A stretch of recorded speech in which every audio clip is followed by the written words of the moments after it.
सभी को नमस्कार।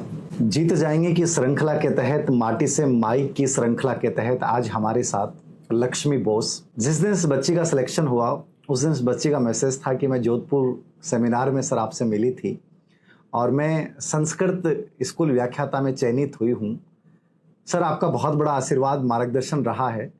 खैर मेरा क्या आशीर्वाद क्या मार्गदर्शन रहा ये तो अलग चीज़ है, लेकिन इस बच्ची की जो पृष्ठभूमि है और रेगिस्तान के उन धोरों से निकल के और सेकंड अटेम्प्ट में इतनी शानदार रैंक के साथ चयन लेना, पूरे राजस्थान में एससी कैटेगरी में प्रथम स्थान पे बच्ची चयनित हुई है।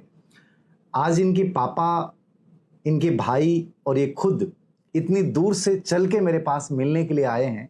किसी टीचर के लिए अपने आप में एक बहुत बड़ी बात होती है कि अमूमन ही होता था कि आस पास में कोई बच्चा 20 किलोमीटर 50 किलोमीटर से बच्चा मिलने आ जाए, लेकिन 400 से 500 किलोमीटर दूर से बच्चे के चल के आना, उसके पिता का साथ में आना, ये बताता है कि उस बच्ची की हमारे प्रति कृतज्ञता ज्ञापित करने का जो प्रेम है, जो भाव है, वो कितना बड़ा है।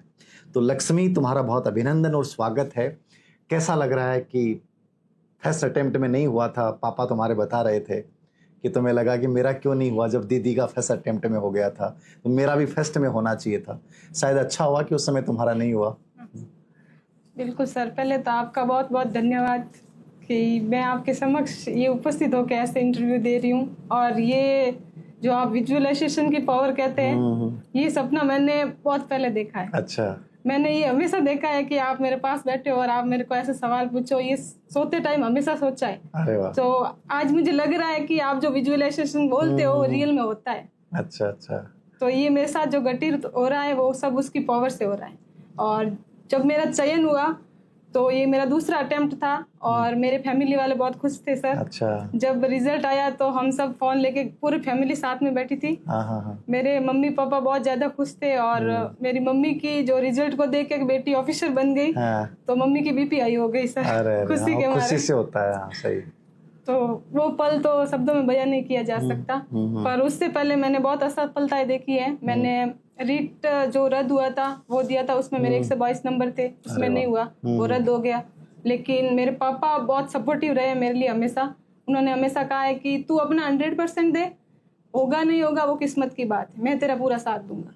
उसके बाद उन्होंने मेरे को MA करवाई संस्कृत में। फिर मैंने फर्स्ट ग्रेड की तैयारी स्टार्ट। नहीं, MA उन्होंने संस्कृत के लिए सजेस्ट किया कि तुम्हारा बैकग्राउंड साइंस का था। तो उन्होंने बोला या तुमने चुना कि तुम्हें क्या लगा कि संस्कृत से क्यों करना चाहिए? हाँ सर, मैंने जब रीट में संस्कृत पढ़ी थी तो बालोतरा के किसी सर ने मेरे को पढ़ाई थी, भिकाराम जी प्रजापत सर, मैं उनका नाम लेना चाहूंगी। उन्होंने बहुत अच्छी पढ़ाई, तो मेरे को संस्कृत में इंटरेस्ट हो गया कि हाँ ये अच्छी है, मैं पढ़ लूंगी। लेकिन जब फॉर्म भरने गए तो पापा ने और मैंने सोचा कि साइंस मतलब संस्कृत थोड़ा हटके सब्जेक्ट है साइंस से, डिफरेंट है एकदम से, तो जियोग्राफी थोड़ा सही रहेगा हम दोनों के लिए। तो हमने उधर बोला कि ज्योग्राफी से कर देते हैं। लेकिन उन भैया ने बोला कि आपको प्रैक्टिकल जमा कराने के लिए कोटा जाना पड़ेगा। अच्छा। तो हम तो MA इसलिए कर रहे थे कि फ्री बैठे तो कुछ तो करें, कुछ तो कर ले। हाँ। तो पापा ने बोला कोटा तो क्या कौन जाएगा, और तेरे को कोई और अच्छा सब्जेक्ट लगे तो वो बता दे। तो मैंने बोला जियोग्राफी से तो अच्छा मेरे को संस्कृत लगता है। पहले तो किसी को विश्वास नहीं हुआ कि ये कर लेगी। हाँ सही है। लेकिन जब फॉर्म डाल दिया फिर मैंने उसी टाइम जब MA में थी तभी प्रिपरेशन स्टार्ट कर दी थी फर्स्ट ग्रेड। बढ़िया। जब वो तैयारी मैंने की तो उसमें मेरा प्रोविजनल सिलेक्शन हुआ था पिछली फर्स्ट अटेम्प्ट में।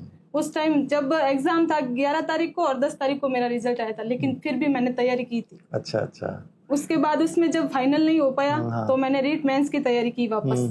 रीट की तैयारी की, उसमें भी मेरा प्रोविजनल सिलेक्शन हुआ, फाइनल नहीं हुआ। अच्छा। तो मैंने 2 असफलताएं वो देख ली। तो मैं पूरा टूट गई थी अंदर से कि अब तो नहीं होगा। लेकिन आप जैसे सर, गणपत जी सर और मेरे पापा का हमेशा आशीर्वाद रहा है। मैं आपके वीडियो देखती थी तो लगता था इतने लोग आते हैं सर के पास, सबका होता है तो मेरा भी कभी ना कभी तो होगा ही। अच्छा अच्छा। तो ये विश्वास था कि हो जाएगा। और इस बार जब 27 मार्च 2026 को रिजल्ट आया तो हम सब फैमिली वाले बहुत खुश थे। बढ़िया बढ़िया बढ़िया, बहुत बढ़िया। तो कहाँ मतलब साइंस बैकग्राउंड की एक बच्ची और संस्कृत जैसे साहित्य जैसे विषय को चुनना और इसमें SC कैटेगरी में फर्स्ट रैंक लाना अपने आप में, तुम्हें ये विश्वास था कि मैं इस रैंक तक पहुंच जाऊंगी, या तुमने तो अपना बेस्ट दिया, तुम्हें रैंक का कोई मतलब नहीं था? हाँ सर, मैंने खुद का बेस्ट दिया। रैंक का मुझे नहीं पता था कि एससी में मैं फर्स्ट आ जाऊंगी, क्योंकि मैं साइंस बैकग्राउंड से हूँ। तो हाँ, ऑब्वियसली मेरे को तो यही था कि सिलेक्शन हो जाए, सिलेक्शन हो जाए, बड़ी बात। क्योंकि सर लोग इतना बोलते थे कि तू साइंस की है, कहाँ संस्कृत में नंबर हाँ, आएगा। सही बात। ऑलरेडी संस्कृत में तो ऑलरेडी बहुत धुरंधर हाँ, बैठे। सही बात। और जब भी एग्जाम देने जाते थे सर, तो मैं बताती हूँ, वो जब पंडित जैसे कपड़े पहन के लोग आते थे तो पापा बोलते थे देख ये तो पहले से ही इतने इंटेलिजेंट थे। तो मैं बोलती थी कपड़ों का क्या है, सही बात है, हम भी कर सकते हैं। कर सकते तो हैं। रैंक का तो मैंने नहीं सोचा था, लेकिन हाँ, ये था लेकिन कि वो तुमने पूरी मेहनत की और उसका परिणाम ही खुद का आया। 100%। पापा कह रहे थे कि बात कर रहा था मैं उनसे, तो बोले कि इस बार इतने ही % करके आना है। मतलब क्यों, तुम नेगेटिव मार्किंग ज्यादा करती थी? हाँ सर, पिछली बार मैं नेगेटिव मार्किंग के कारण ही पीछे रही हूँ। अच्छा, तो इस बार कितने % किए? इस बार मैंने 50 ही किए सर। फर्स्ट पेपर में 50% किए, और उसमें से कितने सही हुए? उसमें 37। 37 सही हो गए। वाह, बहुत बढ़िया। मतलब एकदम सटीक पापा का जो गाइडेंस थी उसको एकदम फॉलो करना था कि हाँ इस सर, वो बार पेपर करती थी तो इनका दिमाग में आता था कि बाहर जाके डांटेंगे कि ज्यादा क्यों करके आई। पिछली बार भी इस वजह से रह गई। सही बात है, सही बात तो है। इस बार दोनों में लिमिटेड किए थे। बहुत बढ़िया। सेकंड पेपर में 120 के लगभग सही थे। 120 के आस, मतलब नेगेटिव मार्किंग से तुमने अपने आप को बचाया। हाँ बस मेरे एक को सीमा तय कर दी कि अपने को वहां तक लेना है, तो कुछ प्रश्नों में रिस्क लिया बस। हाँ बस कुछ।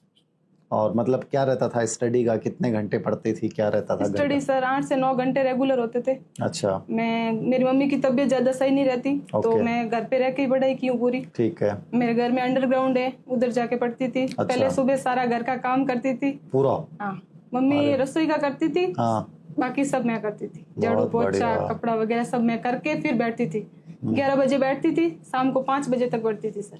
नहीं, ये मैं कई बार बच्चों से बात करता हूँ, लड़कियों से, स्पेशली महिलाओं से, तो वो कहती हैं कि सर ये कैसे संभव है, घर का काम करना फिर पढ़ाई करना, हमें तो बाहर जाना है और पढ़ाई करनी है।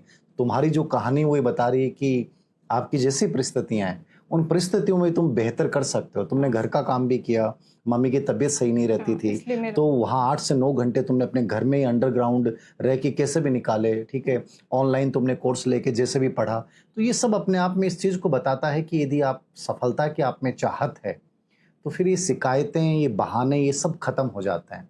और अन्यथा आप बहाने और शिकायतें पकड़ के बैठे रहो कि मुझे तो ये वातावरण नहीं मिला, मुझे कोई सपोर्ट करने वाला नहीं मिला, मुझे तो 12 या 14 घंटे पढ़ाई करनी थी, ऐसा कुछ भी नहीं है। लक्ष्मी ने इस बात को साबित किया है कि आप 8 से 9 घंटे में यदि आप घर का काम भी करते हैं और भी परिस्थितियां आपकी हैं, उनके साथ भी सिलेक्शन लिया जा सकता है। तो कभी ऐसा लगा कि सिलेक्शन नहीं हुआ, डिमोटिवेशन आया, कभी ऐसा लगा कि हार रही हूँ, ऐसा विचार आता था दिमाग में? सर बहुत बार आता था, क्योंकि घर का काम करते थे तो लगता था 3-4 घंटे तो ऐसे ही वेस्ट हो जाते हैं। फिर भी मैं उन घंटों का यूटिलाइज करने का पूरा प्रयास करती थी सर। अच्छा। जब भी पोछा लगाती तो कानों में ईयरफोन डाल के क्लास सुनती रहती थी। बहुत बढ़िया। वो क्लास रिवाइज होती रहती थी, रिवीजन हो जाता था उसका। हाँ, तो उससे थोड़ा बेनिफिट हुआ। और जब भी लगता था कि अब नहीं होगा, तो आप जैसे मोटिवेटर हो, और मेरे पापा भी बहुत अच्छे मोटिवेटर है, बिल्कुल जैसे आप बात करते हो वैसे का वैसे वो भी समझाते। जब भी मैं कोई भी नेगेटिव परिस्थिति में, उसमें भी पता नहीं वो कहाँ से पॉजिटिव ढूंढ लेते हैं। इसमें रीड में जब नहीं हुआ तो पापा ने बोला तेरा फर्स्ट ग्रेड में होगा, देख। हमेशा ये मतलब कोई भी जब नेगेटिव बात आती है उसको पॉजिटिव बना देते, बिल्कुल आपके जैसे सर। ये मतलब सबसे बड़ी चीज मैं उन सभी पेरेंट्स से भी कहना चाहूंगा आज के इस वीडियो के माध्यम से, कि बच्चे बहुत ज़्यादा अपेक्षा नहीं रखना चाहते, बस वो इतना सा चाहते हैं कि उनके मम्मी या पापा या भाई या जो आसपास का कोई एक व्यक्ति है वो केवल ये एहसास करवा दे कि हाँ ठीक है, तुम्हारा इस बार नहीं हुआ, अगली बार हो जाएगा। मतलब आपके अंदर जो नेगेटिविटी है उसको यदि वो सकारात्मकता बदल देता है तो बच्चे में हिम्मत बढ़ जाती है। अन्यथा मैंने देखा है बहुत सारे बच्चे बहुत इंटेलिजेंट होते हुए, सब कुछ कवर करते हुए भी हार जाते हैं और आगामी प्रतियोगी परीक्षा दे ही नहीं पाते हैं। उसके पीछे बहुत बड़ा योगदान नेगेटिव लोगों का होता है। तो मैं चाहता हूँ लक्ष्मी बोस के पिताजी ने, मैं इनसे बात भी कर रहा था, काफ़ी पॉजिटिव हैं, हर जगह साथ आ जाते हैं। तो ये भूमिका कहीं ना कहीं एक पिता की हम सबको निभानी चाहिए किसी न किसी रूप में, क्योंकि बच्चे को कोई पैसे और सुविधाएं ज़्यादा नहीं चाहिए होती हैं, बस उसको कुछ शब्द होते हैं जो संबल प्रदान कर दें, जो अंदर उसकी जो टूटी हुई आत्मा है, जो एक असफलता से हार जाती है, उसमें एक हिम्मत सी खड़ी हो जाती है। तो हम सबको कहीं ना कहीं इस वीडियो के माध्यम से इनके पिता से कहीं ना कहीं प्रेरणा लेनी चाहिए कि अपन बच्चे को मोटिवेट जरूर करें जब भी वो हारे। तो और बताओ लक्ष्मी, मतलब क्या रहा इस सफर के दौरान, कभी कैसे क्या पढ़ाई कैसे की मतलब इस दौरान बुक्स वगैरह की कैसे क्या हेल्प ली, वो भी बच्चों को बताएं थोड़ा सा। मैंने सर दोनों पेपर ऑनलाइन किए थे। ऑनलाइन किए, ठीक है। फर्स्ट पेपर ऑनलाइन का कलाम कोचिंग का लिया था, ठीक और है। सेकंड पेपर सफल्यम कोचिंग का। ठीक है। तो वो पूरे मैंने आज से नोट्स बनाए, मतलब 1-1.5 साल पूरी तैयारी की है। Okay okay. पहले आज से पूरे नोट्स बनाए, फिर उनको बार बार रिवाइज किया। अच्छा अच्छा। और जो साइकोलॉजी और जो मैनेजमेंट है उसमें मेरे सर 10 में से 10 सवाल राइट, एक भी गलत नहीं हुआ। बहुत बढ़िया। और मुझे लगता है कि मेरी सफलता में उस सब्जेक्ट का बहुत बड़ा योगदान है। सही है, बहुत बढ़िया। तो वो आपकी वजह से हुआ सर। अरे वाह, बहुत बढ़िया बहुत बढ़िया। तो करंट में कितने % सही हो गए थे? करंट में तो कम ही हुए सर, मैंने क्योंकि करंट ज्यादा पढ़ी नहीं थी। लास्ट टाइम पढ़े, पर करंट बहुत ट्यूशन भी हार्ड आया आया था। हाँ, बहुत हार्ड आया था। 2-3 सवाल सही हुए सर। पेपर को पूरा मैनेज कर लिया था तुमने? नहीं सर, मैं ये भी बोलूंगी क्योंकि मैंने जो फर्स्ट पेपर है उसमें से जो टिक लगा रखे हैं मैंने पेपर में, उसमें से 4 बोले मैंने गलत भरे सर, ओ मार्क में। क्यों? वरना वो पीछे 5 मिनट ही रहे सर, मेरा मिसमैनेजमेंट हो गया टाइम का। घबराहट हो गई होगी लास्ट में। 1.5 घंटा कब चला गया पता नहीं चला। तो लास्ट में मेरे गोले भरने में मिस्टेक हुई, नहीं तो 35+ हो जाते। तो तुमने पूरे 75% पढ़े पूरे थे क्या? हाँ, पढ़े पूरे थे। और फिर उनमें से सिलेक्ट किया कि 50% करना है मेरे। पहले मैंने जैसे ही पेपर खोला तो पहले इतिहास था, और इतिहास इस बार थोड़ा टफ था। हाँ, टफ था। तो मुझे लगा कि ये टफ है, तो मैंने उसको हटा दिया। सीधा पहले स्कूल मैनेजमेंट और साइकोलॉजी के, उसमें मेरे को पक्का लग रहा था कि ये मेरे हो जाएंगे। 10 के 10 सही हुए, तो कॉन्फिडेंस आ गया उधर से। फिर ज्योग्राफी भी अच्छी थी, वो भी मेरी सही हुई। मैन तो करंट थोड़ा कम, करंट हार्ड था और थोड़ी पॉलिटी। क्या मतलब उन बच्चों को क्या कहना चाहोगी जो बच्चे, मतलब लड़कियां स्पेशली, कि कर नहीं पाती हैं, उनको लगता है कई बार कि नहीं हो पाएगा, ऐसी लड़कियों को क्या आप अपने हिसाब से क्या कहना चाहोगे कि जब भी हारने का स्थितियां हो या कोई परिस्थितियां आपके सपोर्ट में नहीं हो, तो कैसे क्या पढ़ाई करें और कैसे आगे बढ़ें, अपने सपनों की लड़ाई कैसे लड़ें, इसके लिए क्या कहना चाहो? पहले तो आपको खुद पे विश्वास करना होगा कि हाँ मैं कर सकती हूँ। जब मैं भी बहुत नॉर्मल लड़की हूँ, मैंने भी बहुत ये जैसे मैं इंटरव्यू दे रही हूँ आज, मैंने बहुत इंटरव्यू सुने हैं, मैंने भी सोचा है कि मैं यहाँ आऊंगी। तो जो भी सुन रहे हैं उनका भी पक्का नंबर आएगा अगर आप मेहनत करोगे तो। एक तो खुद पे विश्वास रखना है, और मम्मी पापा की हमेशा हिम्मत बनना है।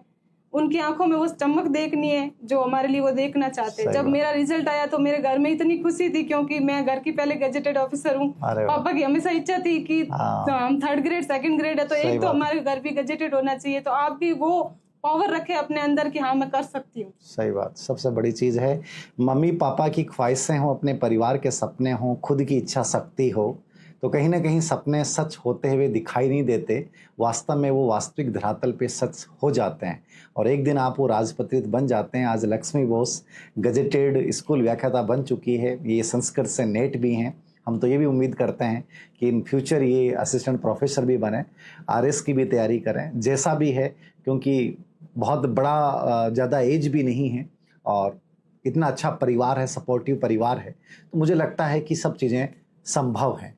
तो लक्ष्मी की ये कहानी कहीं ना कहीं उन बहुत सारी लड़कियों के लिए एक प्रेरणादायी कहानी है, जो कहती हैं कि सर परिस्थितियां अनुकूल नहीं हैं, घर का काम करने के साथ पढ़ाई कैसे हो। मुझे लगता है कि इससे एक बहुत बड़ी प्रेरणा मिलेगी। हमारी जो मुहिम है जीत जाएंगे के तहत, जिसका मैंने कोरोना काल के बाद एक घोषणा की थी कि जो भी बच्चा चयनित होगा, और उस चयनित बच्चे को हमारी तरफ से जो एक पेन वाली मुहिम थी जीत जाएंगे के तहत, उसकी हकदार हैं लक्ष्मी। और मैं तो ये चाहता हूँ कि ये इससे भी बड़ी पोस्ट पे जाएं। तो लक्ष्मी, बहुत सारी शुभकामनाएं, ढेर सारी शुभकामनाएं, आपके पूरे परिवार को शुभकामनाएं।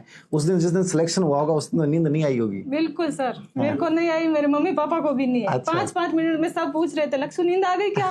नहीं, आपको भी नहीं आई, पापा भी नहीं सोए, मम्मी भी नहीं सोई। अरे बाबा, ये मोमेंट ऐसे होते हैं जो शायद हर परिवार देखना चाहता है, हम बच्चों की आंखों में भी महसूस करना चाहता है। खैर कितने खुशनसीब होते हैं, ये तो आपके ऊपर निर्भर करता है कि यदि आप अपनी कर्म शक्ति पे विश्वास रखते हुए आगे बढ़ते हैं तो निश्चित रूप से ये सपने सच हो जाते हैं। तो बहुत सारी ढेर सारी शुभकामनाएं तुम्हें, और खूब सफल बनो। और तुम्हारे पापा को स्पेशली बहुत सारा साधुवाद, धन्यवाद, क्योंकि मैंने आज उनको प्रत्यक्ष भी देखा है और उनकी बातें भी सुनी हैं। अपने आप में एक बहुत प्राउड फील होता है ऐसे परिवार का अपने साथ होना, ऐसे पिता का अपने ऊपर आशीर्वाद होना। तो बहुत सारी शुभकामनाएं लक्ष्मी, बहुत खूब आगे बढ़ो लाइफ। Thank you.